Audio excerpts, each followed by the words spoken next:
देखिए, परफेक्ट का जो शाब्दिक अर्थ है वो होता है कंप्लीशन, पूरा।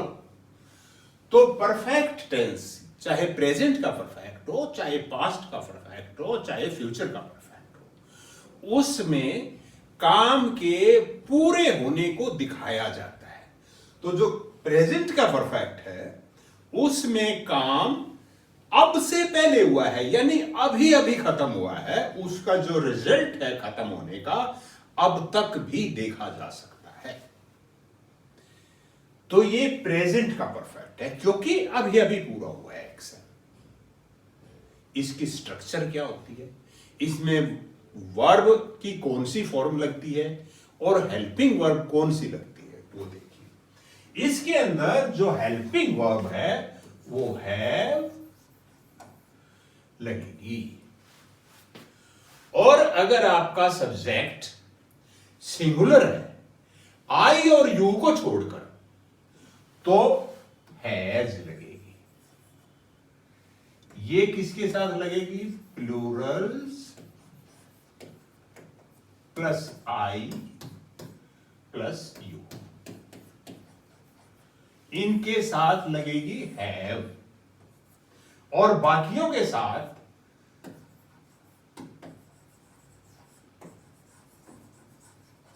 Singulars except I and you. ये helping verb. Main verb V3 लगेगी। तो अब हम उदाहरण वही लेते हैं जो पिछली बार लिया था। कौन सा? मैंने, अब देखिए काम था कपड़े धोने का, और अगर वो मैंने पूरा कर लिया है काम तो मैं कहूंगा मैंने कपड़े धो लिए हैं।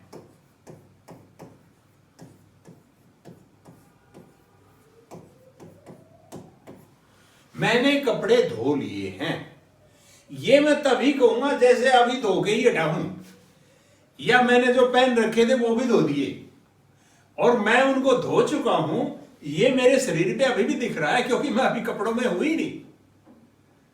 जिनको मैंने धो दिया है वो थोड़ी देर पहले मैंने पेन रखे थे, तो अभी अभी काम पूरा हुआ है जिसका रिजल्ट अभी भी देखा जा सकता है।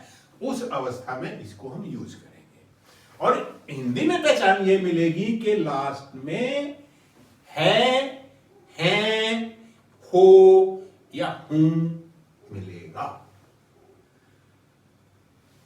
धो लिए हैं या मैं कपड़े धो चुका हूं।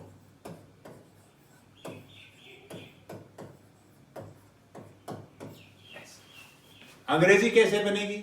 सबसे पहले वही जिसने काम किया है, इस केस में आई, फिर हेल्पिंग वर्ब आई के साथ मैंने बताया हैव, फिर मेन वर्ब V3, धोने के लिए जो वर्ड है बेस है वॉश, फर्स्ट फॉर्म वॉश और सेकंड फॉर्म वॉश्ड और थर्ड फॉर्म भी वॉश्ड और फोर्थ फॉर्म वॉशिंग। तो आपने थर्ड फॉर्म ले ली है वॉश्ड।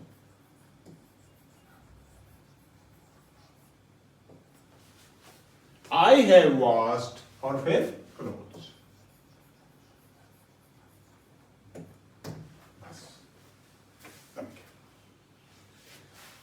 आई की जगह यू तो भी हैव ही रहेगा। कोई भी प्लूरल आ जाए, जैसे दे आ जाए, तो भी हैव ही रहेगा। लेकिन अगर इनकी जगह कोई सिंगुलर आ जाए आई और यू को छोड़कर, जैसे हमने कहा था रवि आ जाए, तो यहां फिर हैव नहीं आएगा, हैव की जगह हैज हो जाएगा।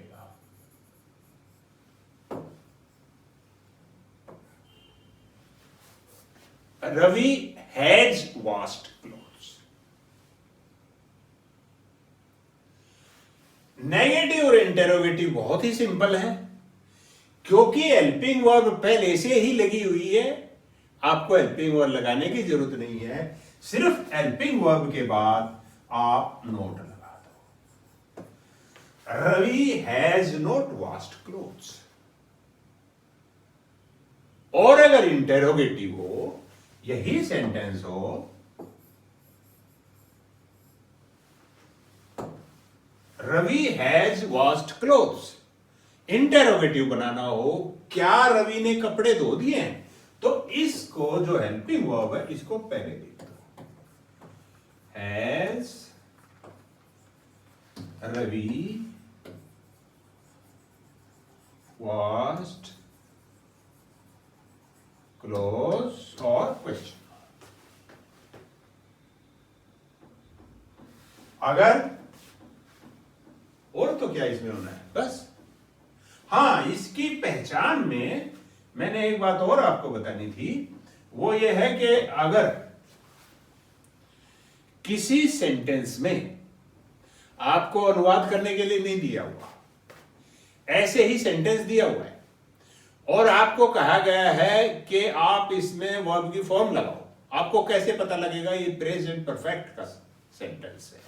पहली बात, काम हो चुका होगा। बेसिकली ये प्रेजेंट हम इसको बोलते हैं, पर ये प्रेजेंट नहीं है टेंस, ये पास्ट का टाइम है। टेंस इसको प्रेजेंट बोलते हैं, क्योंकि इस एक्शन का प्रेजेंट से भी ये संबंध है, क्योंकि अभी अभी काम पूरा हुआ है, इसलिए ये प्रेजेंट का परफेक्ट है। टाइम देखा जाए तो ये पास्ट का टाइम है, क्योंकि हो चुका है काम। अगर टाइमलाइन में आप देखोगे, ये टाइमलाइन है, ये सब फ्यूचर को दिखा रहा है, ये सब पास्ट को दिखा रहा है, ये यहां पर प्रेजेंट की लाइन है, तो एक्शन कहीं यहां पे जाके पूरा हुआ है, यहां पर, तो प्रेजेंट से जुड़ा हुआ है, प्रेजेंट में असर दिख रहा है उसका, इसीलिए ये प्रेजेंट का परफेक्ट है। अब पता कैसे लगेगा आपको? पता लगेगा, कुछ ऐसे वर्ड मिलेंगे जैसे yet, already, still, ये अगर कुछ ऐसे वर्ड मिलते हैं तो आपने उसको प्रेजेंट परफेक्ट में बनाना है। और अगर कहीं आपको मिल जाए यस्टरडे,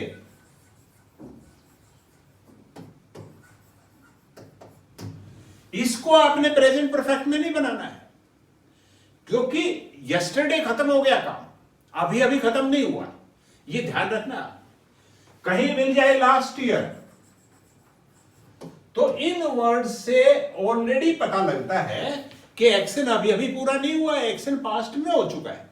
लेकिन ये वर्ड, ये खासकर ये तीन वर्ड, बेसिकली तो अगर टाइम दे दिया जाए कि एक्शन कब पूरा हुआ है, तब आपने इस टेंस को यूज नहीं करना है। अगर ये मिल जाए या संदर्भ से पता लग जाए, तब आपने इस टेंस को यूज करना है। बस प्रेजेंट परफेक्ट में इतना ही मैं कहना चाहता हूं। आगे देखिए, आगे नेक्स्ट वीडियो में मिलते हैं, तब तक थैंक यू, नमस्कार। नमस्कार दोस्तों, आइए अगला टेंस करते हैं, और अगला टेंस हमारा है प्रेजेंट परफेक्ट कंटिन्यूअस।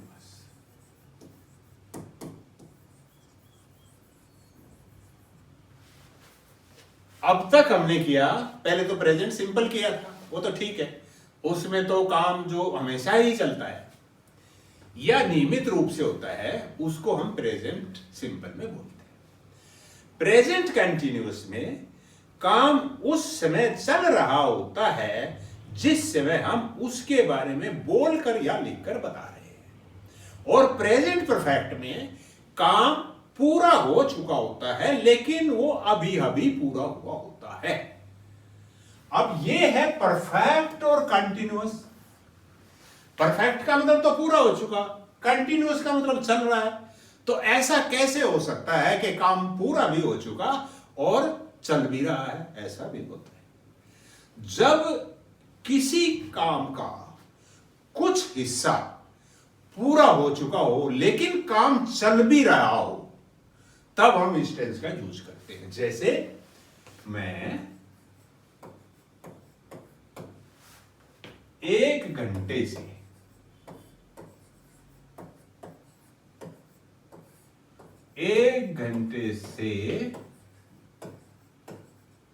कपड़े धो रहा हूं।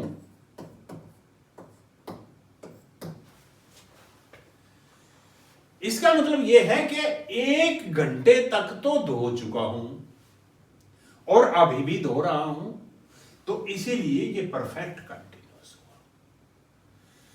तो कंटिन्यूअस में और परफेक्ट कंटिन्यूअस में ये मेन अंतर है कि परफेक्ट कंटिन्यूअस में समय दिया हुआ होगा कि कितनी देर से किसी काम को किया जा रहा है, काम कितनी देर से चल रहा है, काम कितना हो चुका, ये बात भी दी हुई होगी, और चल रहा है ये बात भी होगी। जब तक ये ना हो तब तक आपने परफेक्ट कंटिन्यूअस यूज नहीं करना है, और ये हो तो आपने कंटिन्यूअस यूज नहीं करना है। ये आ गया तो मेरे ख्याल में आपको ये पहचान हो गई है। अब इसकी स्ट्रक्चर देखते हैं कि कैसे बनती है। इसमें जो हेल्पिंग वर्ब है, हेल्पिंग वर्ब लगती है बीन, हैव और हैज में से एक, और मेन वर्ब V4 लगती है। बेसिकली जब ये टेंस बनने लगा, मैं याद रखने के लिए आपको बता रहा हूं, जब ये टेंस बनने लगा था, इसकी स्ट्रक्चर बनने लगी थी, तो परफेक्ट टेंस में और कंटिन्यूअस टेंस में आपस में विवाद हुआ कि जो हेल्पिंग वर्ब है मेरी लगे या वर्ब मेरी लगे। तो ये फैसला किया ग्रामर के जो ज्ञाता हैं उन्होंने कि इसके अंदर जो मेन वर्ब है वो तो कंटिन्यूअस वाली लगेगी और जो हेल्पिंग वर्ब है वो परफेक्ट वाली लगेगी।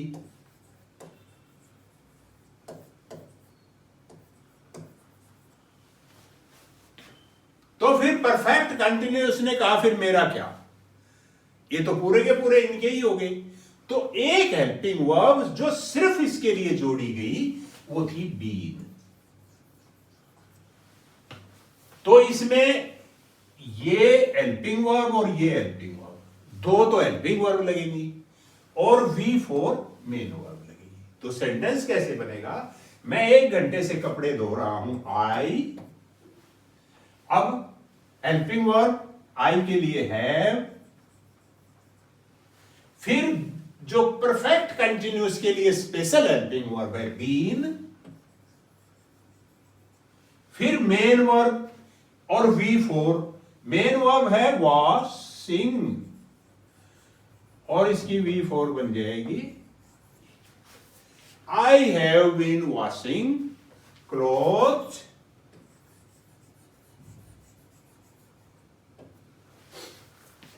1 घंटे से, ये जो से वर्ड आया है इसमें, इसके लिए आपने 2 में से एक वर्ड चूज करना है, फॉर या सिंस। इन 2 में से एक लेना है, वो मैं बताता हूं कि कौन सा लेना है। फिलहाल घंटे के लिए आप 4 ले लो, 4 एक एन आवर, 1 आवर भी लिख सकते हो आप, एन आवर भी लिख सकते तो I have been washing clothes for an hour, ये इसकी ट्रांसलेशन है। अब पॉइंट है कि ये फॉर और सिंस ये किस में क्या आएगा, ये देखिए।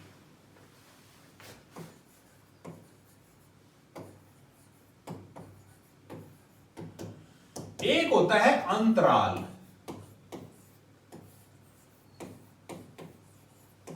या समय अवधि,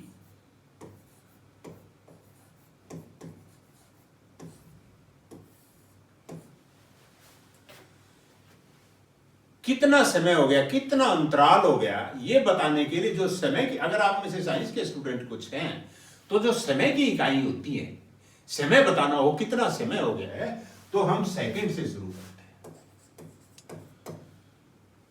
हैं। सेकंड होता है, फिर मिनट होती है, फिर आवर होता है, फिर डे, फिर वीक,